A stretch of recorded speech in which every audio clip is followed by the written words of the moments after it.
तो नमस्कार दोस्तों, और सत्य क्लासेस में आपका स्वागत है। और हम लोग संधि में स्वर संधि के बारे में पढ़ रहे थे और हमने खूब ही एग्जाम्पल किए हैं और एग्जाम्पल भी वैसे ही लिए हैं कि समान प्रवृत्ति के एग्जाम्पल एक साथ साथ साथ लिए ताकि कंफ्यूजन कभी नहीं रहे। और हम गुण संधि जब पढ़ेंगे और कुछ उदाहरण जो ये दीर्घ संधि के थे वो गुण संधि का जब हम लोग पढ़ेंगे तो उसके साथ में डिफरेंशिएट करके भी पढ़ेंगे ताकि हमें लॉन्ग टर्म तक चीज़ें याद रहे। तो इसलिए हम जो पिछली क्लास में हमने क्या पढ़ा था, पिछली क्लास में हमने दीर्घ संधि के जो एग्जाम्पल लिए थे। दीर्घ संधि अब खत्म होने को ही है और उसमें हमने कुछ एग्जाम्पल, हाँ, उर्मी के हमने एग्जाम्पल लिए थे, जो उर्मी यानी कि लहर के एग्जाम्पल लिए थे। तो उन एग्जाम्पल को कुछ और एग्जाम्पल के साथ में विवेचना करते हैं। तो हमने कल बात किया था कि एक नदी है जिसका नाम है सिंधु। एक नदी है जिसका नाम है सिंधु, और सिंधु नदी की जो लहर है, जो उसके अंदर जो उफान उठता है, उसके अंदर जो लहर उठती है, उसे क्या बोलते हैं? उसे बोलते हैं सिंधुर्मी। सिंधु, अब बड़ी मात्रा लग जाएगी छोटी और बड़ी और छोटी मिलने से, और ये बन जाएगा सिंधुर्मी। ठीक है। और एक होता है आपके इसी तरह एक नदी होती है सरयू। सरयू नदी है, तो सरयू नदी में जो लहर उठती है उसे बोलते हैं सरयूर्मी।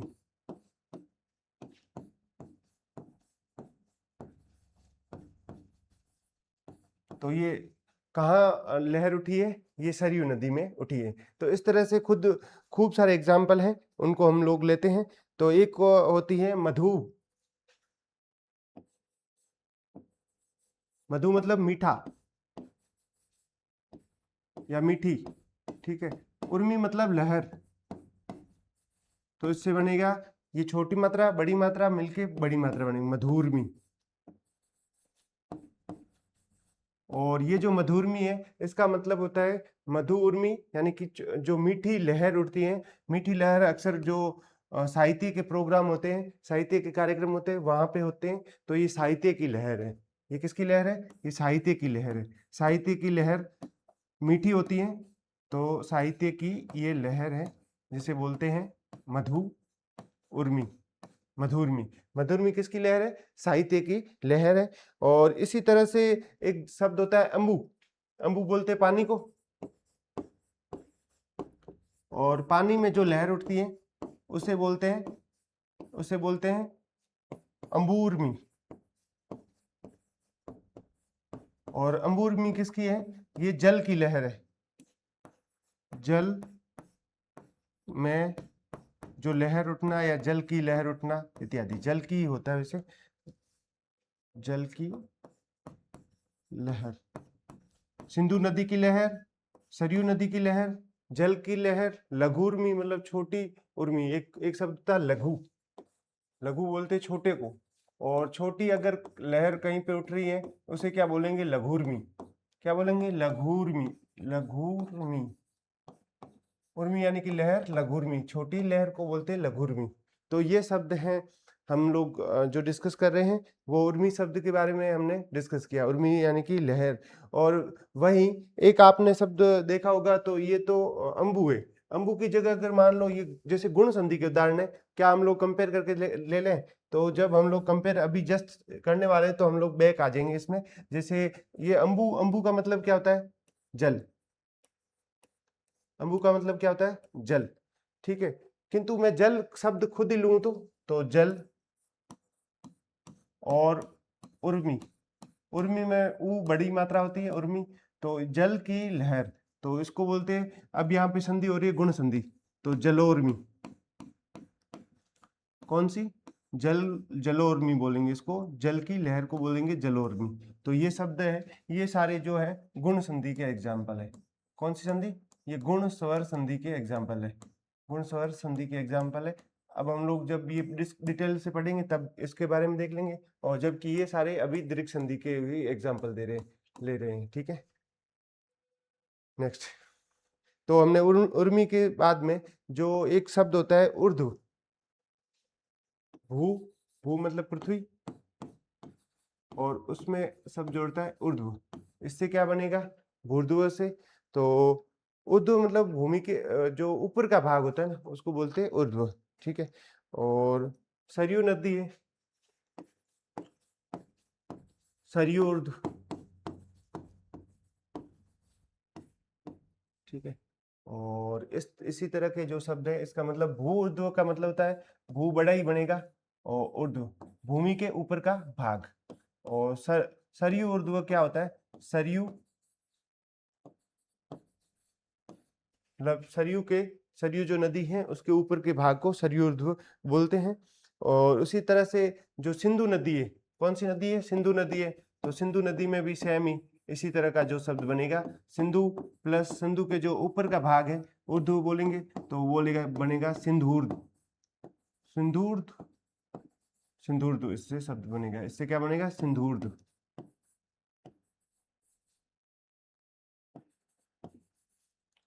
सिंधु के ऊपर का भाग सिंधूर्ध्व। ठीक है। और इसी तरह एक शब्द होता है चमू। चमू किसको बोलते हैं? चमू सेना को बोलते हैं। चमू बोलते हैं सेना को। और चमू और ऊर्ध्व से बनता है चमूर्ध्व। सेना का ऊपर का भाग या मेन जो भाग है उसको बोलते हैं चमूर्ध्व। ठीक है। कल हमने वधु उत्साह देखा था, वधु धन उत्साह, वधु उत्साह। ठीक है। तो वो सारे शब्द देखे थे। और चमूत्साह देखा था, चमू। तो इस तरह के शब्द हमने कल देखे थे। और अब एक शब्द होते हैं कुछ और एग्जाम्पल, जो लास्ट एग्जाम्पल इनके हैं। एक है भूर्जा, इसका विच्छेद करो। ठीक है। और एक सिंदूरजा का विच्छेद करो। और सरयूर्जा। ठीक है। इसी तरह का शब्द है वधूष्मा।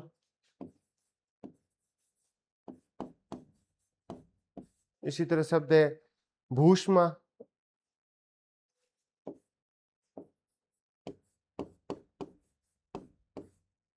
और विद्युत।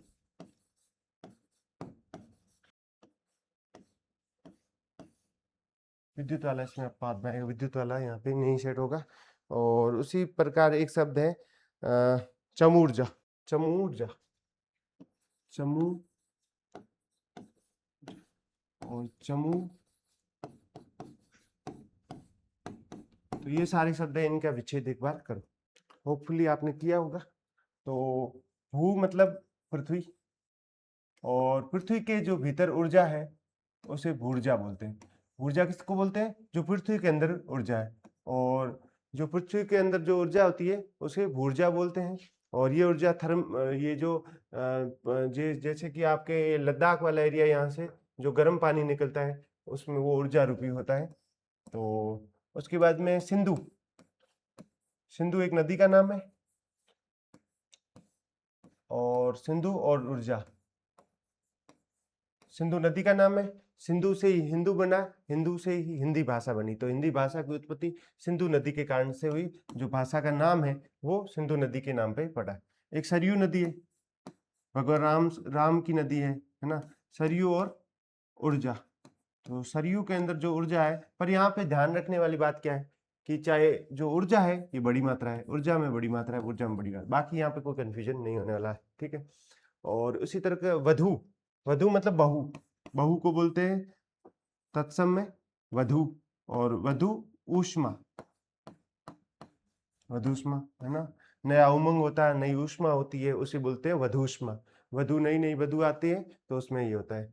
और भूष्मा, भू मतलब पृथ्वी, और भूष्मा कि पृथ्वी के अंदर जो ऊष्मा है। और इधर पृथ्वी के अंदर ऊर्जा के बारे में बात की थी, और यहाँ हम लोग ऊष्मा की बात कर रहे हैं।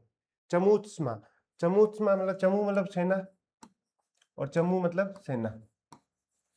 और एक तो है ऊर्जा। अगर चमू यानी कि सेना के अंदर जो है, जो सेना है उसके अंदर जो ऊर्जा है या उत्साह है या ऊष्मा है, तो वो सेना, उस सेना को कोई भी हरा नहीं सकता। उस सेना को कोई भी नहीं हरा सकता। जिस सेना में ऊष्मा हो, जिस सेना में ऊर्जा हो। तो इसी तरह से जैसे ना चमू शब्द से कौन कौन से बन रहे हैं, एक तो ये ऊष्मा लगा लो तो बनेगा चमूष्मा, चमूष्मा। और अगर उत्साह लगा लो तो क्योंकि यहाँ पे भी ऊ है और यहाँ पे भी ऊ है, यहाँ पे भी ऊ है, तो इस तरह से ये हो जाएगा चमूसा, चमूसा।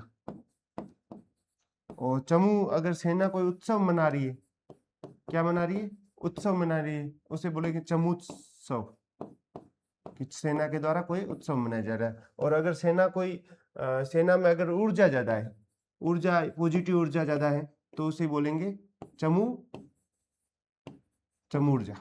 तो ये सारे शब्द है जो कि चमू यानी कि सेना से बनते हैं, कि सेना के अंदर कितनी कैपेबिलिटी है, कितनी ऊष्मा है, कितना उत्साह है, कितना सेना कितना उत्सव मना सकती है। तो भारतीय सेना में बहुत ज्यादा उत्सव और ऊष्मा और ये सब चीजें हैं। ठीक है, आपने संदेश से आते हैं सॉन्ग जो गाना सुना होगा, तो उसमें आपको ये उत्सव का भी पता चल रहा होगा। सेना के उत्सव बहुत बड़े बड़े उत्सव होते हैं। तो इस तरह से हमारे यहाँ पे जो दीर्घ संधि है, काफी हमने इसके बारे में डिस्कस किया, और दीर्घ संधि यहाँ पे खत्म होती है। पर दीर्घ संधि के कुछ अपवाद हैं, उनके बारे में हमें डिस्कस करना चाहिए, और वो अपवाद हमारे एग्जाम में पूछे जा सकते हैं। और इसलिए हम इसके जो अपवाद है दीर्घ संधि के, और दीर्घ संधि के हम लोग अपवाद के बारे में बात करते हैं।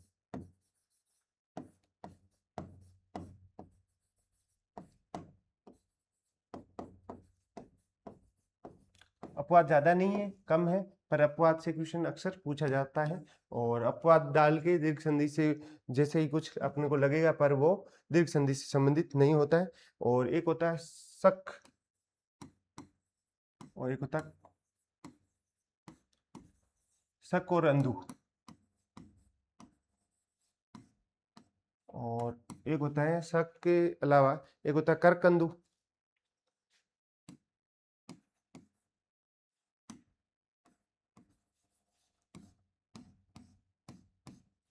ठीक है, इन सब की आप करो। और इसके अलावा एक शब्द होता है आपके जो पितृ, और उसके साथ में जो ऋण जुड़ जाता है, पिता को ऋण चुकाना है, मातृ ऋण।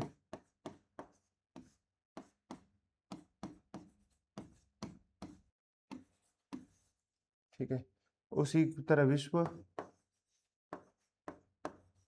मित्र,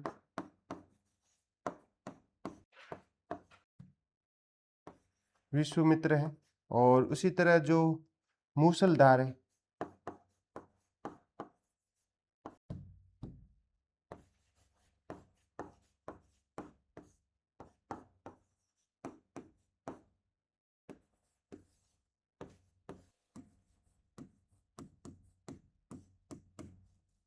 मनस और ईशा है, युवन और अवस्था है, और अप और अंग है, और कुल और टा है, कुल और अटा है। तो ये सारे शब्द हैं, इनकी आप एक बार इनका विच्छेद करके देखिए और क्या आपसे हो रहा है। और अगर आपसे हो रहा है तो ये शब्दों को एक सामान्य सोच से आप सोल्व करने की कोशिश करना। किसी भी प्रकार का नियम लगाने की जरूरत नहीं है, क्योंकि यहाँ पे नियम फेल हो जाएगा, नियम लागू नहीं होगा। तो यहाँ पे किसी भी प्रकार का जो नियम है वो लागू नहीं होगा, और इसको आप यहाँ पे देख सकते हो। तो करने का प्रयास करते हैं। और यहाँ पे अ की मात्रा है क के अंदर, और यहाँ पे अ, तो आ होना चाहिए। तो हमें यहाँ पे शकांदु होना चाहिए, किंतु ये ऐसा नहीं है। और यहाँ पे ये बनेगा सकंदु। क्या बनेगा? सकंदु। और करकंदु, करकंदु, करकंदु जो इस तरह से करकांदु बनना चाहिए, करकंदु बनेगा। ये दोनों कुआं खोदने वाली जातियां हैं, इनका नाम है सकंदु और करकंदु। ये सही है और ये भी सही है। और पितृण, तो इस तरह से पितृ और ऋण इस तरह से बनेगा। हालांकि संस्कृत में इसको इस तरह से भी स्वीकार किया जाता है, पितृ और ये ऋण के नीचे 2 मात्राएं। अब इसमें से हमारे तो संस्कृत वाले नहीं पूछते हैं, तो वाकई में इसका उत्तर ये हो जाएगा। कैसे? क्योंकि जैसे जो आपकी दीर्घ संधि है, दीर्घ संधि में अ और आ मिलके आ बनता है, अ या आ जो भी मिलके दोनों में से, किंतु जो री होता है ऋषि, और जो ऋषि है, ठीक है, इसकी मात्रा ये है, इसकी मात्रा ये है, तो इससे जो यहाँ पे शब्द बनेगा, एक यहाँ पे और दूसरी दूसरी यहाँ पे, इस तरह से, ठीक है। तो यानी कि 1 और 2 इस तरह से जो मात्रा है उसके नीचे लगेगी। पर ये संस्कृत में लगता है, हिंदी में तो आप यही समझ के रखना कि हिंदी में आपके यही सही है, ठीक है। उसी तरह मातृ और ऋण, मातृऋण। उसी तरह विश्व और मित्र, तो इसमें विश्व और मित्र जोड़ दिया तो हमें अधूरा सा लग रहा है, क्या कुछ कमी है, तो हम लोग विश्वामित्र को विश्वामित्र बोलते, तो आ की मात्रा एक्स्ट्रा जुड़ दी, यानी कि ये दीर्घ संधि का क्या है, अपवाद है, दीर्घ संधि का अपवाद है। मूसलाधार, तो मूसल और धार है, मूसल और धार, इससे बनेगा मूसलाधार, किंतु मूसलाधार होता है, मूसलाधार नहीं होता है। इंग्लिश में से इट्स कैट्स एंड डॉग्स बोलते हैं मूसलाधार बारिश, तो कुत्ते और बिल्लियां वाला जो कैट्स एंड डॉग है वो इसको बोलते हैं मूसलाधार बारिश, ठीक है। नेक्स्ट मनस और ईशा, तो इसमें जो ये स है ये गायब हो जाएगा, इसका लोप हो जाएगा, तो होगा मनीषा। मनीषा एक युवती का नाम है, और युवन और अवस्था, इसमें न का लोप हो जाएगा, तो यु व युवावस्था, ठीक है, युवावस्था, इससे शब्द बनेगा युवावस्था। और उसी तरह से जो नेक्स्ट शब्द है आपका अप और अंग, अपांग होना चाहिए किंतु अपंग हो जाएगा। अपंग जो विकलांग को बोलते हैं, जिसके अंग जो विकलांग है, विकलांग या अपलंग, अपंग। और कुलटा, और जो कुलाटा होना चाहिए पर कुलटा होता है इसका, तो इसमें थोड़ा सा ये इन शब्दों की जो विवेक, अपने विवेक के उपयोग करते हुए इन शब्दों को सोल्व करने का प्रयास करना, क्योंकि ये शब्द भी हमारे लिए जरूरी हो जाते हैं और अपवाद में है, इसलिए अक्सर में ये एग्जाम में पूछे भी जाते हैं।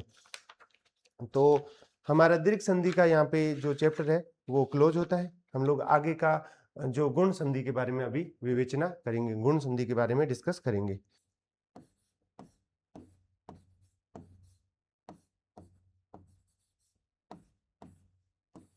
तो गुण संधि के बारे में बात करें, क्योंकि हमने अभी तक केवल दीर्घ संधि पढ़ी थी। दीर्घ संधि में जो दीर्घीकरण होता है, यानी कि दीर्घ संधि की, अच्छा इससे पहले अपन लोग क्या करते हैं, दीर्घ संधि की पहचान, दीर्घ संधि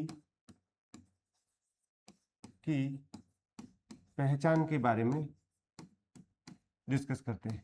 तो दीर्घ संधि की जो पहचान है वो हमेशा बड़ी मात्रा में मिलेगी। बड़ी मात्रा मतलब एक आ मिलेगा, तो अ और अ मिलकर आ बनेगा, जो बड़ी मिलेगी, और बड़ा ऊ मिलेगा।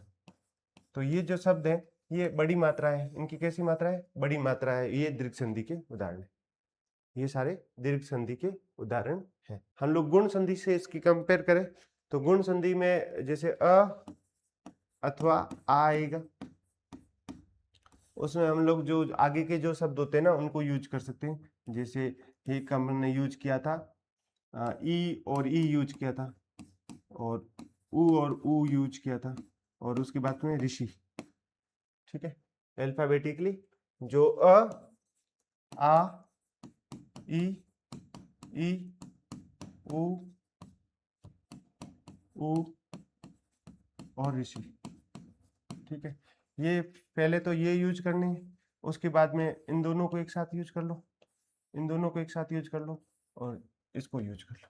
तो इस तरह की जो संधि है वो हम लोग यहाँ पे प्रयोग कर रहे हैं।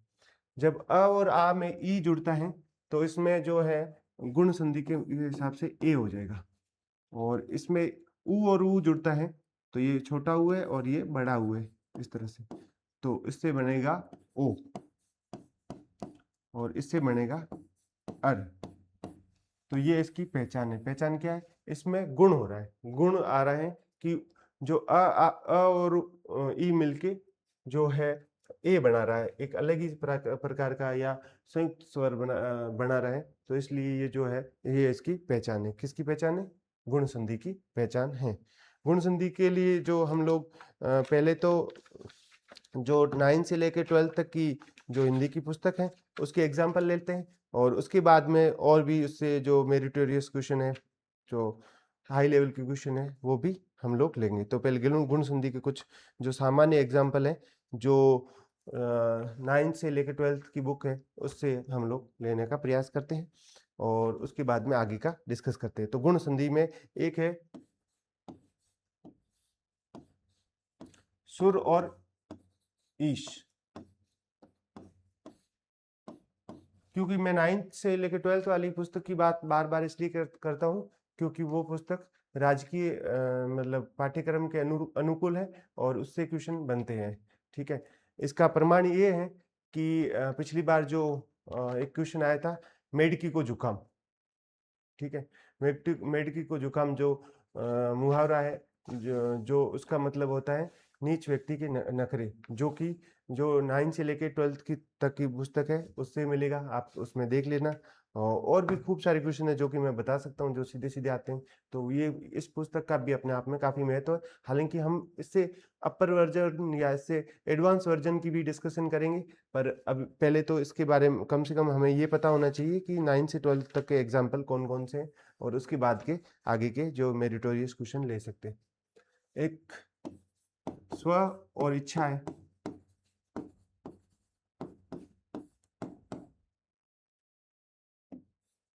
एक ले लो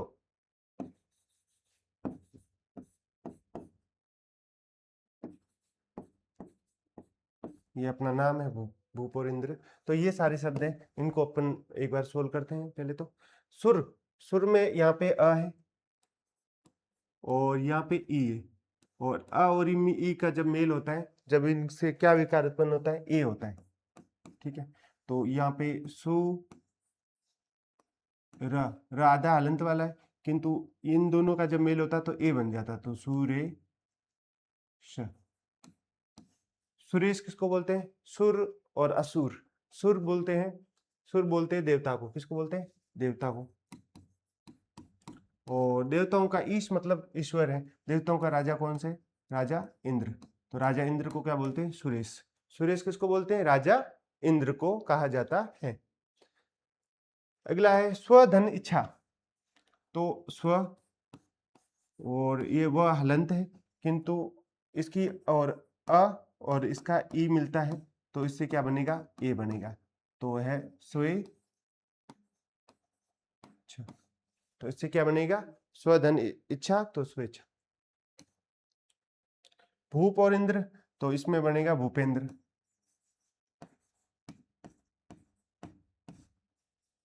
भूप और इंद्र। ठीक है, इसी तरह से जो कुछ शब्द और है, एक है शब्द है नेति। नेति का विच्छेद करके दिखाओ। एक भारतेंदु का करो।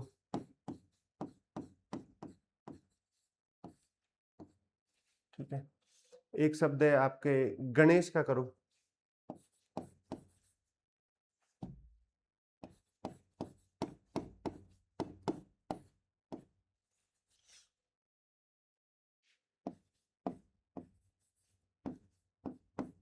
राजेश का करो। देवेंद्र का कर लो। नरेश का करो। तो ये सारे शब्द हमारे सामने हैं, इनका हम लोग विच्छेद करते हैं, एक एक शब्द का मतलब जानने का प्रयास करते हैं। तो पहला हमारा शब्द है वो है नेति। न मतलब नहीं, इति मतलब समाप्त, जो समाप्त नहीं होता वो है नेति। ठीक है, और भारत एंदु, भारतेंदु। भारतेंदु हरिश्चंद्र के बारे में बात की जा रही है। भारतेंदु हरिश्चंद्र हिंदी के पुरोधा कवि रहे। उन्होंने हिंदी की जो आधुनिक स्वरूप प्रदान करने में उनकी अमूल्य योगदान है। वो कम ही जिए थे, किंतु जब जिए तो अच्छे से जिए। तो ये है भारत, और उसमें शब्द है इंदु। भारत और इंदु। ठीक है, और भारत और इंदु से मिलता है, मिलके बनता है भारतेंदु, भारत और इंदु। ठीक है। गण, गण मतलब समूह के लिए बोल रहे हैं। और ईश, ईश मतलब राजा, जो समूहों का राजा है। तो गण में अ है और ई है, तो ए बनेगा गणेश। ठीक है। और ये शब्द है राजन से बनता है। राजन एक संस्कृत शब्द है, और उसका जो संस्कृत से जो हिंदी में बनेगा राजा, और राजन और ईश, तो राजाओं का जो स्वामी है उसे बोलेंगे राजेश, राज राजेश्वर। इस तरह से ये शब्द हमने खूब देखेंगे। एक होता है देव, यानी कि देवता के लिए कहा जाता है, और देव और इंद्र, देवेंद्र से इससे शब्द बनेगा देवेंद्र। देवेंद्र किसको कहा जाता था? तो देवेंद्र कहा जाता था जो भगवान इंद्र है ना, उसको ही कहा जाता था, क्योंकि वो देवताओं में देवताओं का राजा था। किसका राजा था?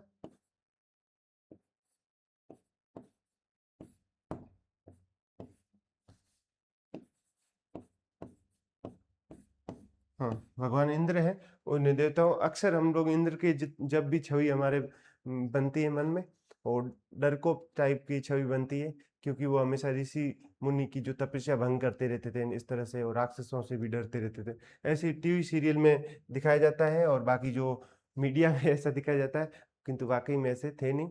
और नरेश, नर मतलब मानव या नर, और नर में जो श्रेष्ठ है, जो ईश्वर है, उसे बोलेंगे नरेश। नरेश किसको बोलेंगे? जो नर में ईश है वो है नरेश। नरेश के बाद में एक है यथेच्छा,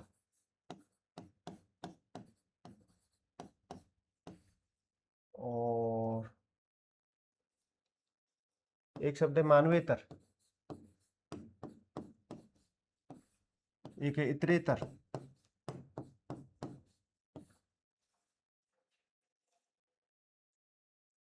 राकेश,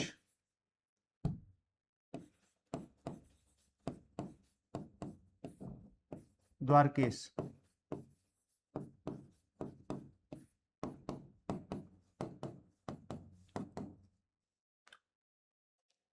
विच्छेद कीजिए इसका। तो यथेच क्या होता है? यथा, यथा मतलब जैसी, और इच्छा, जैसी इच्छा है उसे बोलेंगे यथेच।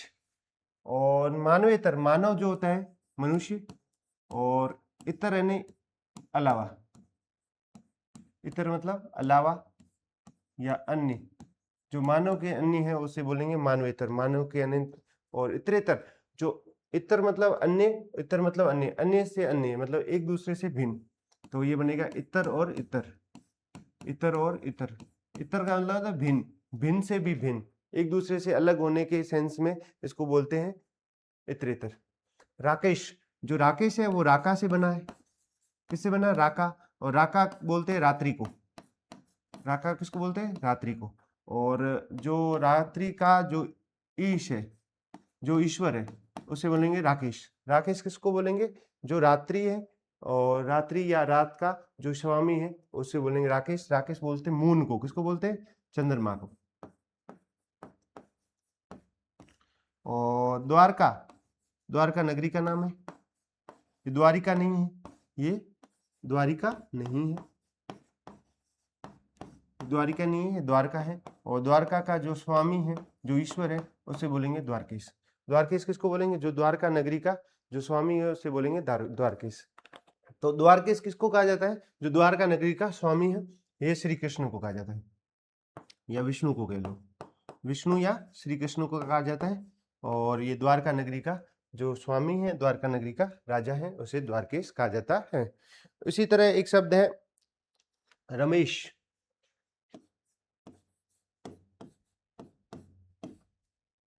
और महेश। ठीक है, तो ये दो शब्द है, इनका भी मतलब बताइए। तो रमेश बनता है रमा शब्द से। किससे बनता है? रमा। रमा बोलते हैं,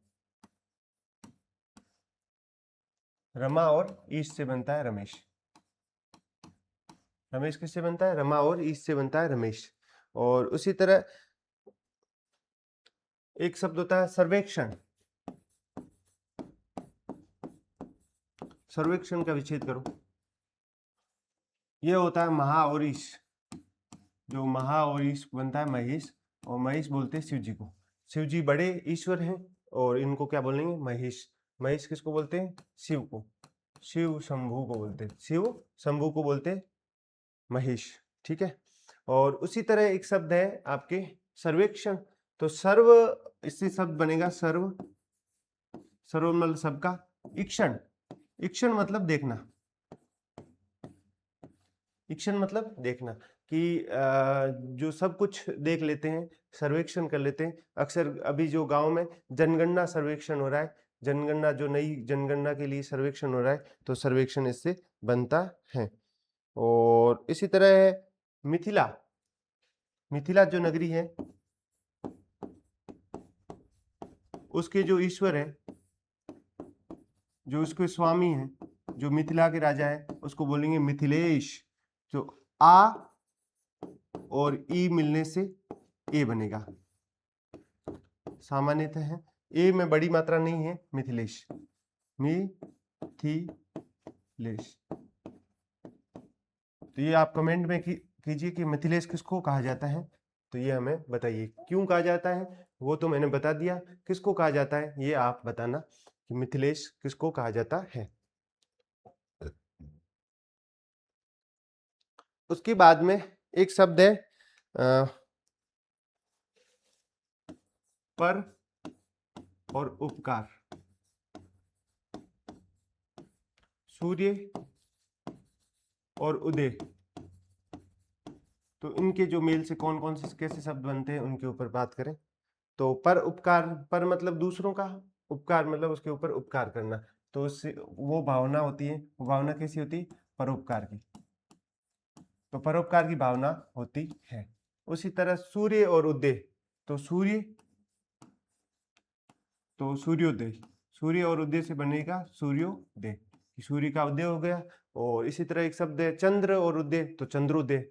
सूर्य उदय और सूर्योदय, चंद्र और उदय चंद्रोदय। और एक होता है महा और इंद्र, तो इससे बनेगा महेंद्र। ये आ है और यहाँ पे ई है, इससे ए बनेगा। बड़ा ए नहीं, छोटा है। ठीक है। तो ये बनेगा महेंद्र। महेंद्र बाहुबली, महेंद्र बाहुबली।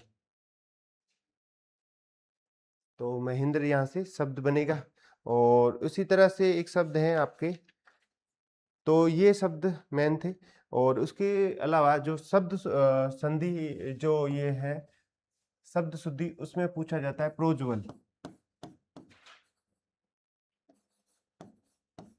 प्रोज्वलों का विच्छेद करके दिखाइए। एक शब्द पूछा जाता है प्रोज्वल। प्रोज्वल खूब पूछा जाता है एग्जाम में, और प्रोज्वल का विच्छेद करके दिखाइए। और इसके अलावा जो है एक शब्द है सोदाहरण।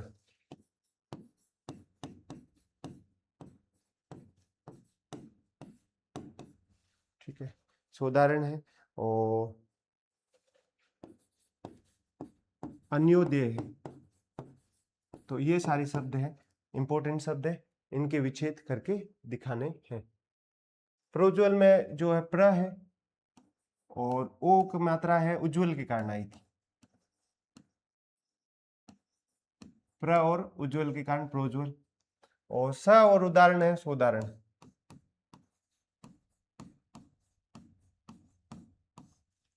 और अन्य और उदय है अन्योदय।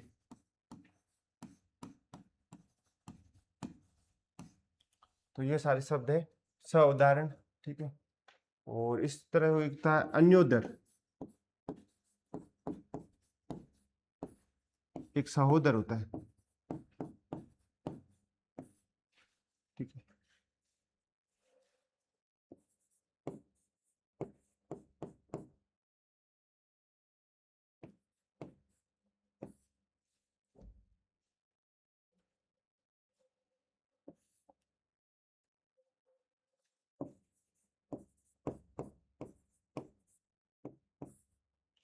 हाँ, तो अन्य उदर क्या होता है, अन्य मतलब दूसरे के। अन्य उदर क्या होता है, अन्य मतलब दूसरा, और उदर मतलब पेट। एक बच्चा जो किसी दूसरी माँ के पेट से जन्म होता है वो सगा भाई नहीं होता, वो होता अन्योदर, मतलब दूसरे किसी के पेट से जन्म। उदर मतलब बोलते हैं, उदर किसको बोलते हैं? उदर बोलते हैं उदर, उदर होता है पेट। उसी तरह सह मतलब खुद, और उदर मतलब पेट, कि खुद की जो माँ है उसके पेट से अगर बच्चे को पैदा होता है तो वो होता है सहोदर। सह और उदर, उदर का मतलब होता है, उदर जो है, उदर का मतलब होता है पेट, ठीक है। उदर पेट को कहा जाता है, सहोदर इससे शब्द निर्मित होता है। एक होता है उत्तल और उदर। तो उदर, उत्तल और उदर क्या होता है? जो पेट अगर बाहर आया हुआ है तो किसी का, तो उत्तलोदर, ठीक है।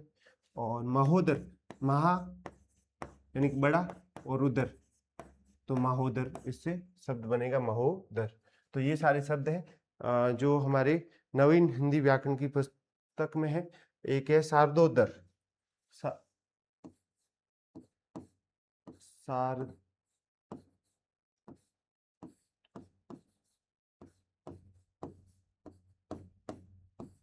इसका विच्छेद कीजिए एक शब्द, ये इंपॉर्टेंट है।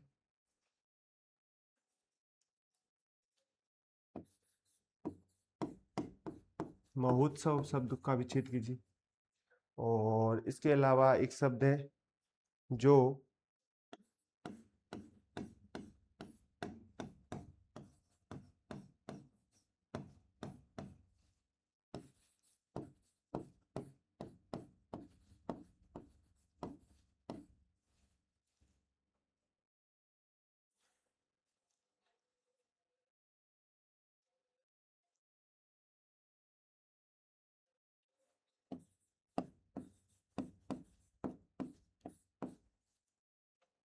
इनके संबंध विच्छेद कीजिए, इन शब्दों का विच्छेद कीजिए। तो शारदा, जो माँ शारदा है, जो सरस्वती माता को बोलते हैं शारदा। और उपासना मतलब उनकी क्या करनी, पूजा करनी है, उपासना करनी है, तो शारदा उपासना, तो शारदोपासना बनेगा। महा मतलब बड़ा, उत्सव मतलब कि जो फेस्टिवल है या मेला है, तो बड़े मेले को महोत्सव कहा जाता है। और फिर एक शब्द है, ये देव ऋषि को बाद में लेते हैं। फिर एक गंगा और उर्मी, और हमने खूब सारी दीर्घ संधि में उर्मी के लिए थे, तो उनमें उस उर्मी में, इस उर्मी में क्या अंतर है कि उसमें जो शब्द है वो समान समान आते हैं, उनका दीर्घीकरण हो जाता है। जबकि यहाँ पे तो यहाँ है आ और यहाँ पे है उ, उधर समान समान थे। दीर्घ संधि में अ है तो पीछे वाला जो है अ या आ आएगा, ई है तो ई और ई आएगा, ऊ और है तो ऊ आएगा। तो इस तरह की जो पर या जो उर्मी शब्द से हमारे जो शब्द लिए थे पहले, तो उर्मी ऊ और ऊ था, और उसमें ऊ और ऊ जुड़ रहा था। तो इस तरह के जो शब्द हमने पहले लिए थे। पर यहाँ पे गंगा और उर्मी है तो आ और ऊ मिलने से जो है ओ आ जाएगा, ओ का आगम हो जाएगा, तो गंगोर्मी, गंगोर गंगोर में क्या होती है? गंगा जो नदी है उसमें जो लहरें उठती है, उसके अंदर जो उफान उठता है उसे गंगोरमी बोलता है। और इसी तरह एक शब्द है यमुना, यमुनोर्मी। इसको दीर्घ संधि में क्यों नहीं डाला? तो इसके लिए आप शब्द, जो मेन शब्द है वो है इसमें यमुना नदी है, यमुना, यमुना में आ रहा है, और आ का जो बड़ी ऊ के साथ में मेल हो रहा है तो यमुनोर्मी बनता है। तो ये जो शब्द है ये जो है गुण संधि का उदाहरण है, ठीक है। महा मतलब बड़ी, ऊर्जा जिसमें ज्यादा ऊष्मा हो, बड़ी ऊर्जा हो, तो महोर्जमा, महो महोर्जा, तो इससे शब्द बनेगा महोर्जा, ठीक है। फिर है ऋषि वाले, तो एक देव ऋषि है, एक सप्तर्षि है, एक कर्णव ऋषि है, ठीक है। तो सबसे पहले हम लोग देव ऋषि को जोड़ते हैं, तो देव और ऋषि, तो इसमें क्या है, देव में अ शब्द है और ऋषि में री है। तो अ और री जो जब जुड़ेगा तो क्या बनेगा? अर बनेगा। क्या बनेगा? अर बनेगा। और ये जो देव है, ये देव इस तरह से जो देव व हो जाएगा, और फिर ये अर जुड़ जाएगा, अ र, राधा है, ठीक है। और फिर आगे ये री है, इनका इन दोनों का जब मेल होता है तो दोनों दोनों में चेंज होके अर जाए बन जाएगा, ठीक है। अर आधा है, र आधा है, ठीक है, और सी लास्ट में जुड़ जाएगा। तो हमने एक जो नियम पढ़ा था, रेफ का नियम पढ़ा था। किसका नियम पढ़ा था? रेफ का नियम पढ़ा था। तो उसमें हमने क्या देखा था? उसमें हमने देखा था कि जो ये र आधा है ना, आधा र जो है सिर चढ़ा, मतलब सिर के ऊपर चढ़ा, तो दे व से अ जुड़ेगा तो वह पूरा हो जाएगा, और सी है तो उसके ऊपर री की मात्रा हो जाएगी, देवर्ष। तो ये देवर्ष सी से बनेगा, ठीक है। उसी तरह जैसे कि सप्त है, ठीक है, और ऋषि, तो इसमें किससे सप्त में, मान लो ये सप्त ले लिया, इसका हलंत लगा दिया, और फिर है ना इसमें जो अ बचेगा, पीछे क्या बचा? अ बचा, और फिर है यहाँ का री सीधा ले लो, ये री ले लिया, और लास्ट में क्या बचा? सी, ठीक है। पर ये जो दोनों हैं, इनके मेल से क्या बनेगा? जो अ और ऋषि से बनेगा अर। तो इसको अब इन दोनों से जोड़ोगे तो स तो है ही पहले, प त तक तो था, त हलंत था, हलंत अ के कारण हट जाएगा, और सी सीधा ही लिख लो, ठीक है। किंतु आधे र का क्या करे? तो इसको सर के ऊपर चढ़ा दो, सप्तर्षि, ठीक है। इसी तरह एक शब्द होता है कर्णवसी। तो कर्णव नाम का व्यक्ति है, क्या नाम है? कर्णव। कर्णव नाम का ऋषि है, और वो कर्णव नाम का व्यक्ति क्या है? एक ऋषि है। तो उसके लिए क्या है?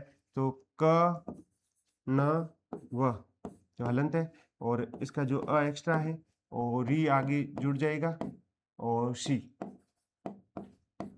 ठीक है। तो इन दोनों का जब मेल होगा तो इससे जुड़ेगा अर, तो कर्ण व सी।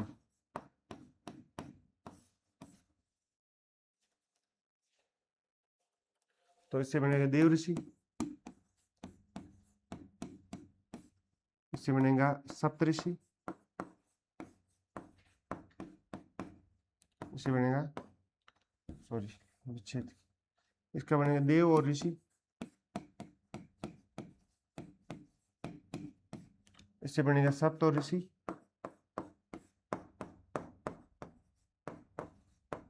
इससे बनेगा कर्णव और ऋषि, कर्णव और ऋषि। तो ये सारे शब्द यहाँ पे बनेंगे।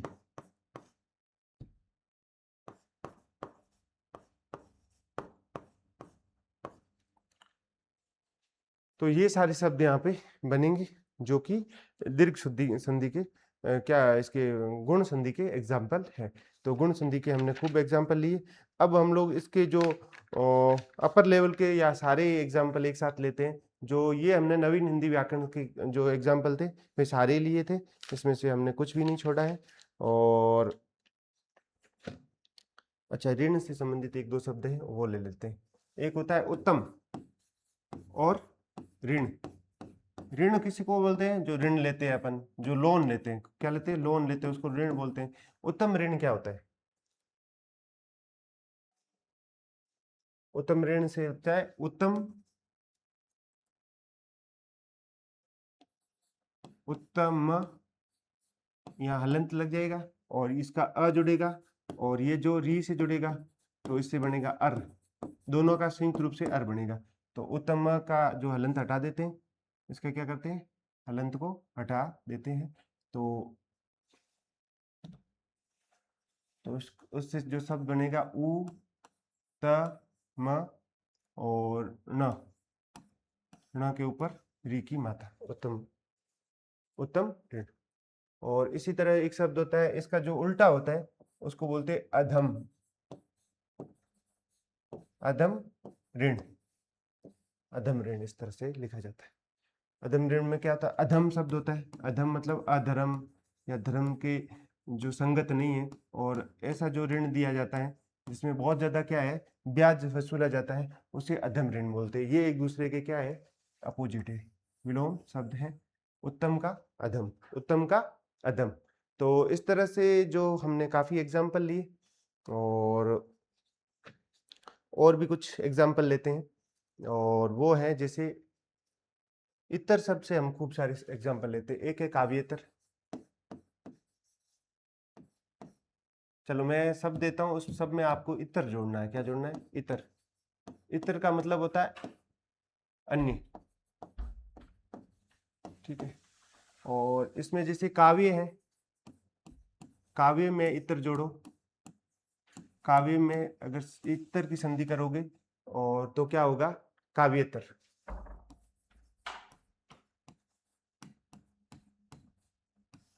काव्येतर क्या होता है? जो काव्य से भिन्न हो, जो कविता या काव्य से भिन्न हो, उसे क्या बोलेंगे? काव्येतर। काव्येतर किसको बोलते हैं? जो काव्य या कविता से भिन्न हो।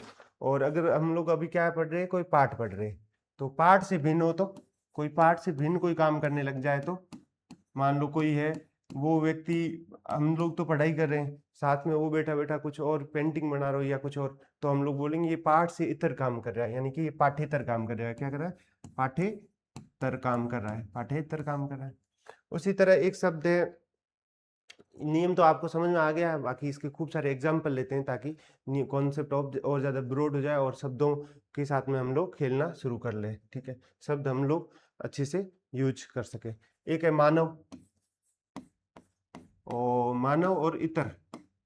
जो मानव के अलावा है, मानव से अलावा अन्य या भिन्न, भिन्न शब्द ज्यादा प्रयुक्त है, उपयुक्त रहेगा, ठीक है। तो मानव से भिन्न को क्या बोलेंगे? मानवेतर। क्या बोलेंगे? मानवेतर। जो मानव से भिन्न हो उसको क्या बोलते हैं? मानवेतर। मानवेतर किसको? पशु को कहा जा सकता है कि मानव से वो भिन्न है पशु, तो हो जाएगा मानवेतर, ठीक है। विवाहेतर क्या होता है?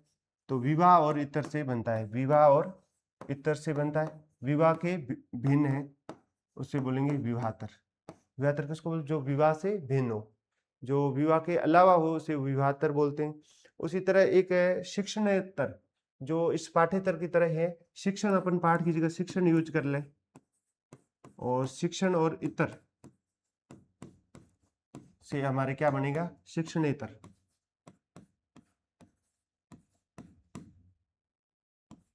शिक्षणेतर से शब्द बनेगा शिक्षणेतर। उसी तरह एक शब्द है आपके शब्द, शब्द और इतर। शब्द और इतर कि कोई व्यक्ति मान लो शब्द बोल रहा है, उसके अलावा क्या कर रहा है? कोई इशारे कर रहा है, इस तरह के जो चीजें हैं उसे बोलेंगे शब्देतर। शब्दों के अलावा शब्देतर, तो शब्देतर है, और इस पाठेतर है। और इसी तरह से एक होता है वाचेतर। ये थोड़ा शब्द हार्ड है, इसको आप करो। वाचेतर, इसका आप विच्छेद करो।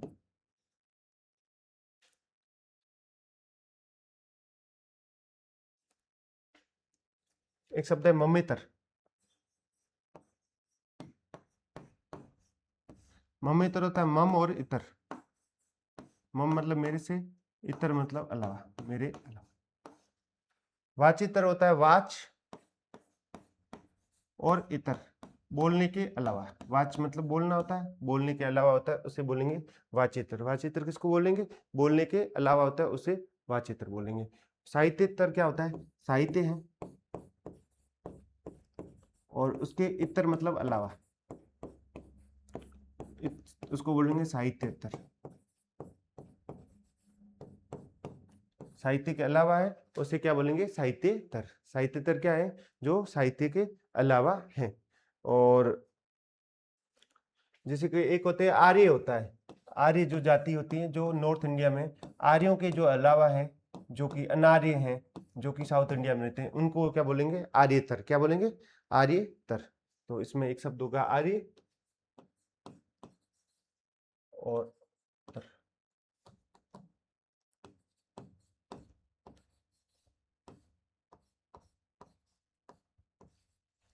आर्यतर, ये शब्देतर, ठीक है। शिक्षणेतर, वाचेतर, ठीक है, इसमें कोई दिक्कत नहीं है। मानवेतर में ठीक है, विवाहेतर ठीक है, बाकी ठीक है। ये सारे जो इतर शब्द से हमने खूब सारे शब्द लिए हैं, उनके बारे में डिस्कशन किया।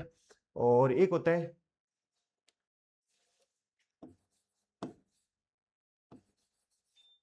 शुभेच्छा।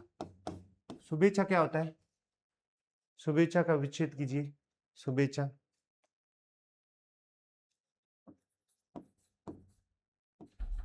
अल्पेच्छा, तो ये दो शब्द हैं, इनका हम लोग अगर विचित्र करें तो शुभ मतलब जो शुभ है, जो हमारे लिए उपयुक्त है, और इच्छा, ऐसी इच्छा जो कि कैसी हो, शुभ हो, तो उसे शुभेच्छा कहा जाता है। और जो छोटी इच्छा होती है उसे अल्पेच्छ बोलते हैं। अल्प और इच्छा को बोलते हैं अल्पेच्छ। जो छोटी इच्छा होती है उसे अल्पेच्छ बोलते हैं। और हमने खूब सारे एग्जाम्पल के बारे में डिस्कशन किया, और अभी हम क्लास को यहीं विराम देते हैं। आगे हम इस सीरीज को चालू रखेंगे।